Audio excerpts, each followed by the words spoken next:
se faire respecter sans passer pour une brute. C'est l'objectif qu'on a ensemble dans cette vidéo. Je vais te partager la méthode contre-intuitive, la méthode qui est imparable si tu l'utilises efficacement, mais une méthode malheureusement qui au moment où je publie cette vidéo, n'est pas la plus utilisée, bien loin de ça. Et mon objectif, mon rôle, c'est de la diffuser massivement pour, si tu la comprends, bien sûr, la mettre en place et voir la différence que ça fait dans les cas où tu te retrouves un peu chahuté, un peu mis en difficulté, que ce soit par des personnes autour de toi, peut-être relations amicales, familiales, professionnelles, même au niveau du couple. Tu as le sentiment de ne pas te faire respecter à ta juste valeur. Tu as du mal à fixer des limites qui soient claires, solides, les faire respecter. Et peut-être que tu te retrouves dans les types de comportements que je vais te proposer ici, des comportements que moi-même j'ai effectués pendant de longues années avant de comprendre justement la méthode que je vais te partager dans quelques instants, qui sont le fait de penser comme je suis en gros trop gentil, je me laisse faire, je vais passer dans le curseur opposé, d'accord? Et passer en mode je deviens méchant. Le fait de passer du mode gentil à méchant, comme ça, c'est pas ce qui va directement m'entraîner ce que je souhaite, c'est-à-dire me sentir mieux avec moi-même, avec les autres et obtenir plus de ce que je veux, par exemple de respect. Non, parce que ça va être un respect factice qui va être très fragile et à moyen terme, à long terme, et pour avoir accompagné directement, personnellement, plusieurs centaines de personnes et avoir vécu moi-même ce scénario, je peux te garantir que ça fait pas du tout la recherche que tu veux, c'est-à-dire que tu obtiens beaucoup plus d'isolement, moyen terme, long terme, tu deviens beaucoup plus repoussant aux yeux des autres personnes et en fait, tu es respecté par défaut. Pourquoi? Parce que tu inspires la crainte. C'est ce que j'appelle un peu le leadership de dictateur. Et tu le sais si tu suis les vidéos sur cette chaîne, l'objectif c'est d'être beaucoup plus affirmé dans le respect de chacun, c'est-à-dire d'être en gros beaucoup plus attirant et même encore mieux, c'est que les personnes viennent à toi et te sollicitent avec beaucoup de simplicité. Voilà l'objectif simple. Et du coup, la question c'est est-ce qu'il existe un autre moyen que passer par la méchanceté pour se faire respecter et du coup pas passer pour cet agresseur ou cette brute? Eh bien moi je te laisse juste te rappeler d'un truc.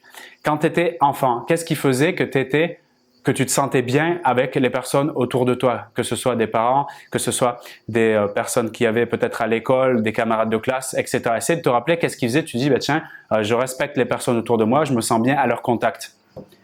La réponse, elle est simple, mais elle s'est un peu oubliée parfois par le temps à l'âge adulte.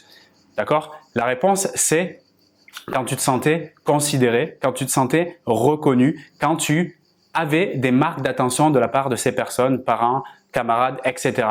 Et la clé, la méthode contre-intuitive, c'est de revenir aux élémentaires, aux besoins fondamentaux de l'être humain. Oui, parce que si tu veux, on peut s'amuser un peu en allant un peu plus loin, en faisant ce que j'appelle une carte d'empathie, c'est-à-dire en se posant la question par rapport à la personne qui peut être un peu agressif ou qui te manque de respect. Prenons par exemple celui qui te vient en tête là quand tu regardes cette vidéo, ça peut être un collègue de travail, ça peut être ton compagnon de vie, quelqu'un de ton cercle social. Pense à cette personne et selon la carte d'empathie, c'est-à-dire quelque part se mettre un peu dans ses bottes et sortir un peu de mon corps et d'aller voir un peu son monde à lui et en toute acceptation et sans jugement en se disant tiens, qu'est-ce qui l'entraîne finalement lui? Et tu peux même aller plus loin, vraiment en rentrant dans la personne comme ça en se disant qu'est-ce que, si moi j'étais cette personne, qu'est-ce qui m'entraîne dans ce type de comportement qui finalement font un peu du mal à la personne à côté de moi, qui est finalement moi si tu reprends ce jeu de rôle. Et là tu découvrirais, et en tout cas c'est ce que je t'invite vraiment à faire parce que ça commence de là, la méthode commence de là, tu découvrirais que cette personne, à coup sûr, tu retrouveras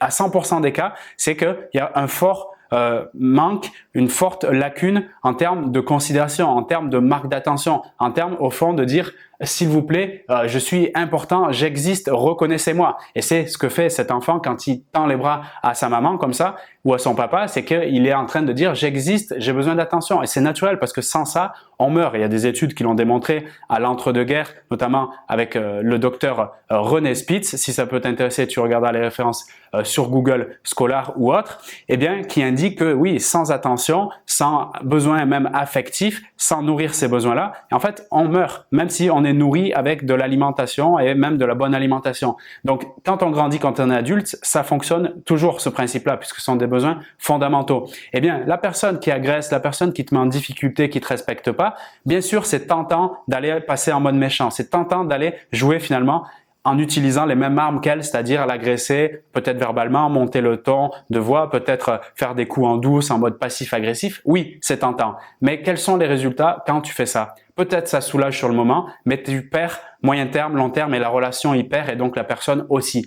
La méthode contre-intuitive, c'est d'aller écouter, qu'est-ce que la personne est en train de vivre, 2, se mettre à la place et se dire mais quels sont les besoins finalement qui sont sous-alimentés chez moi et constater, on va venir rapidement aux besoins de considération, de reconnaissance, dit autrement, et à partir de là, et troisième chose, je l'ai fait dans de nombreux cas, un peu intuitivement quand j'étais au lycée et après plus consciencieusement dans mes années de salarié, regarder, mettre le focus, puisque ton focus c'est juste un laser qui projette de la lumière, de l'énergie, mettre le focus sur quelque chose que tu trouves positif au niveau de la personne, c'est-à-dire dans la dimension de l'être, d'accord? Qu'est-ce que j'aime chez elle? La question clé, qu'est-ce que j'aime chez elle? Alors là, au moment où tu m'écoutes, il est possible qu'il y ait énormément de résistance si c'est difficile avec cette personne, par exemple au travail, dans ton couple, etc. C'est normal. À ce moment-là, je te propose de reposer la question et de respirer. Qu'est-ce que j'aime chez elle ou bien qu'est-ce que j'apprécie un peu, un minimum chez cette personne? Et des réponses vont commencer à affluer. Et à partir de là, je te propose de les noter, ces choses-là, et de partir à un autre niveau, c'est-à-dire au niveau de ses comportements. Qu'est-ce que cette personne fait ou a fait, peut-être dans le cadre là de l'entreprise, que je trouve quand même agréable et qui est positif, et j'ai même envie de la remercier pour ça, parce que quand même, c'est ce qui fait la différence. Donc là, on est plus sur la démarche donc d'aller chercher des savoir-faire, d'accord? On était au début sur en gros, quel potentiel je vois chez elle, la dimension d'être, et après, qu'est-ce qu'elle fait, d'accord? Qu'est-ce qu'elle propose, d'accord? Comme ça, on est vraiment sur l'être et le faire.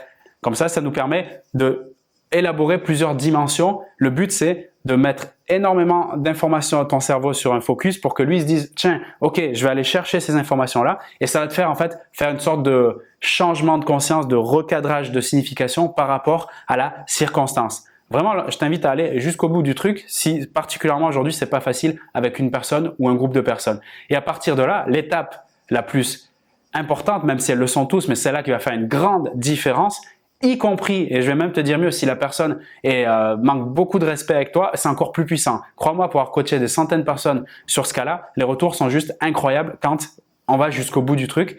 Donc maintenant que j'ai identifier des choses que j'apprécie chez elle, son potentiel, sur quelques comportements qu'elle a mis en place que je trouve agréables, même si c'est pas des trucs de malade, comme par exemple être juste à l'heure le matin pour les réunions, ça peut être n'importe quoi, comme par exemple, je sais pas, tenir la porte aux gens le matin quand elle arrive au travail, t'as remarqué qu'elle faisait ça, elle avait une certaine forme de politesse, ok, ton focus il est sur le positif, génial. La dernière chose c'est, je m'engage, ce que je te propose de faire, d'aller non pas l'agresser comme peut-être je le faisais avant ou en mode méchant ou quoi que ce soit, ou regarder avec un regard avec une intention de colère ou d'énervement. Non, c'est fini tout ça. Ça marche plus, c'est le monde d'avant. Le nouveau monde, c'est je vais verbaliser, et c'est là la fin de la méthode, je vais verbaliser un des points que j'ai noté précisément je te propose de commencer par le comportement, surtout si votre niveau d'agacement entre vous deux ou avec ce groupe est important. Vaut mieux que tu commences par complimenter un comportement, un micro-comportement même, plutôt que lui dire t'es une fille exceptionnelle, t'es une personne exceptionnelle. Pourquoi? Parce que le gap, le contraste, il peut être très élevé et du coup, elle pourrait le prendre même à l'inverse et du coup, encore plus se mettre en colère ou se mettre en difficulté avec toi. Donc, je te propose d'identifier puis de verbaliser un micro-comportement, le fait d'avoir tenu la porte ce matin, quelque chose de très spécifique et commencer par là. Tu verras ce qui va se passer. Ceux qui l'ont testé le savent, c'est très bizarre, c'est comme quand tu donnes de l'argent à quelqu'un qui te demande dans la rue, qui est en difficulté et que ça te fait plaisir de le faire. Tu soupçonnes pas ça, mais au moment où tu le fais, tu te sens vachement bien. Ça te fait donc augmenter ton niveau de bien-être. Tu vois le feedback non verbal et puis verbal de la personne, en gros, qui te dit merci et tout, c'est génial. Ça te fait encore plus monter et du coup, il y a une connexion émotionnelle qui se fait entre vous deux. Et là, d'un coup, qu'est-ce qui se passe? Le pouvoir de la considération est hallucinant. Personne ne peut y résister. C'est-à-dire qu'à ce moment-là, tu désarmes la possibilité de l'autre de te faire du mal, de pas te respecter, de t'agresser, de parler mal, etc., d'avoir l'hypocrisie encore plus développée, de la mesquinerie, tu vois, tous ces trucs-là, tu les désamorces. Et c'est ça le pouvoir de cette méthode imparable, le pouvoir de reconnaître la personne, le pouvoir de valider finalement son existence. C'est fondamental. Je te rappelle mon histoire, j'ai grandi pendant quasiment 30 ans dans un monde, même s'il y avait des nuances, mais je te le fais un peu la vision un peu globale, on va dire simplifiée, dans un monde de communication violente avec pour base et pour principe de base, quelque part la non-considération, le non-respect, la non-acceptation de ton existence. Alors j'exagère un peu, mais c'est comme ça en tout cas que j'ai grandi, c'est comme ça que j'ai vécu mes premières années. Quand j'ai basculé de l'autre côté et que j'ai compris qu'en fait il y avait beaucoup plus impactant et beaucoup moins fatigant en termes d'énergie dépensée que l'agression, la méfiance, etc., qui était donc l'amour et au fond la considération comme je te la mets en pratique ici, puisque finalement c'est ce que je te dis dans cette vidéo, c'est comment mettre en pratique le pouvoir de l'amour concrètement. Là, c'est un changement, un bouleversement, un saut quantique de conscience et ça fait passer à un niveau complètement supérieur. Après, les histoires de manque de respect, etc., ça diminue, voire ça s'envole complètement de ton existence. C'est pour ça que je veux que tu testes vraiment cette méthode. Si particulièrement aujourd'hui, tu n'es pas très à l'aise avec une personne, un groupe de personnes, si tu as le sentiment de te faire manquer de respect, etc., et tu n'as pas envie de passer pour une brute, teste vraiment cette méthode. S'il te plaît, teste cette méthode. Et si tu veux aller plus loin, si tu veux faire partie de ces personnes justement qui s'affirment avec respect, qui s'affirment avec bienveillance et qui vivent des relations complètement riches et épanouies, je te propose de regarder dans la description de cette vidéo. Pourquoi ça? Parce que j'ai mis en place une offre exceptionnelle sur le programme de formation en ligne qui a été le plus sollicité depuis que j'ai créé cette chaîne YouTube en 2016. Ce programme, c'est les lois du respect, où tu vas découvrir le système unique pour enfin poser des limites claires et solides, les faire respecter simplement et enfin ne plus jouer le rôle de ce gentil de service, de cette bonne poire, de ce fantôme et devenir finalement la personne que tu es déjà ou la redevenir, je pourrais même dire, cette personne qui compte vraiment. Alors, 10 coupons de réduction de 140 € offerts immédiatement sont disponibles au moment où je tourne la vidéo. Donc, saisis rapidement ta chance pour faire partie de ces personnes justement qui s'affirment avec les meilleures méthodes. C'est un système unique. Tu ne pourras pas le trouver ailleurs. Si tu le trouves ailleurs, c'est qu'il a été copié et recopié par d'autres personnes parce que tu vas trouver des méthodes qui sont assez surprenantes, notamment une méthode qui provient du football et de la symbolique. Tu verras, c'est assez étonnant pour pouvoir fixer et imposer quelque part ses limites dans le respect de chacun et surtout de toi en premier parce que le respect des autres, c'est avant tout le respect de soi. D'accord? Donc, regarde à la description de cette vidéo, 10 coupons à 140 € offerts immédiatement, d'accord? Donc, c'est pas limité dans le temps avec une date, mais par rapport au nombre de coupons. Et pour obtenir ça, au moment où tu valides ta commande directement dans la page suivante que tu as dans le lien de la description, d'accord? Il y aura à un moment donné, il y aura écrit code de réduction. Tu tapes respect en majuscule pour voir justement si tu peux avoir ton coupon de réduction avec les 140 € offerts. Si tu entends parler pour la première fois de ce programme, et c'est possible parce que de nombreuses personnes viennent de rejoindre la chaîne et je vous remercie, ça fait plaisir et je vous félicite en même temps d'être là puisqu'on va grandir encore une fois ensemble sur tous les compartiments relationnels. Eh bien, tu peux aussi, dans la page qui est dans la description de cette vidéo, regarder sur la droite de cette page, tu as une vidéo, c'est la vidéo où je présente justement ce programme de formation pour avoir toutes les infos pour pouvoir faire ton choix. Mais n'attends pas trop, comme tu l'as compris, 10 coupons de réduction, ça va partir très très vite puisqu'on est des milliers de personnes sur cette chaîne, notamment au moment où tu regardes la vidéo, probablement. Enfin, tu as compris l'idée, je te retrouve dans ce programme de formation et dans les nouvelles vidéos. Et s'il te plaît, teste la méthode de la considération et fais-moi-en des retours. Ça va être très surprenant, je te le garantis. Salut à toi, c'était Vincent.